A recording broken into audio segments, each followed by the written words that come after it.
মানে আমি জানি যে আমরা এক সময় সঙ্গীহীন হয়ে যাব, আমাদের সাথে কেউ থাকবে না, আমরা সবাইকে হারাই ফেলবো, কিন্তু এতগুলো মানুষের জীবন চিরতরে অন্ধ পঙ্গু। কিভাবে এটা আমি অনেকবার বলছি, ঢাকা বিশ্ববিদ্যালয়ের মসজিদ থেকে নামাজ পড়ে বেরোচ্ছে, টিআরটি ওয়ার্ল্ড একটা ছেলেকে ইন্টারভিউ করবে জুলাই আহত, তা আমাকে দেখে ওনারা কথা বলতেছে, তখন ছেলেটা শুনতেছে যে আমি এসছি, ও কোরআনের হাফেজ, মনে হয় 21 না 22 বছরের, 2 চোখ চিরতরে হারাই গেছে, আলো ফিরবে না। তা আমার কাঁধে হাত রেখে বললো কি যে হাদি ভাই আমার সপ্তাহখানেকের জন্য আমার একটা চোখে একটু আলো ফিরিয়ে দেওয়া যায়।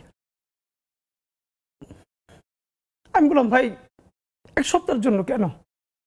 বললো ভাই অন্তত আমার মারে আমার খুব একবার দেখতে মন চায়, আমার মা আমার অনেক নিষেধ করছিল অন্তরণে যাইতে, আমি ফিরে আসার সময় মারে দেখি নাই, আমার একটাবার মন চায় আমার মারে দেখি।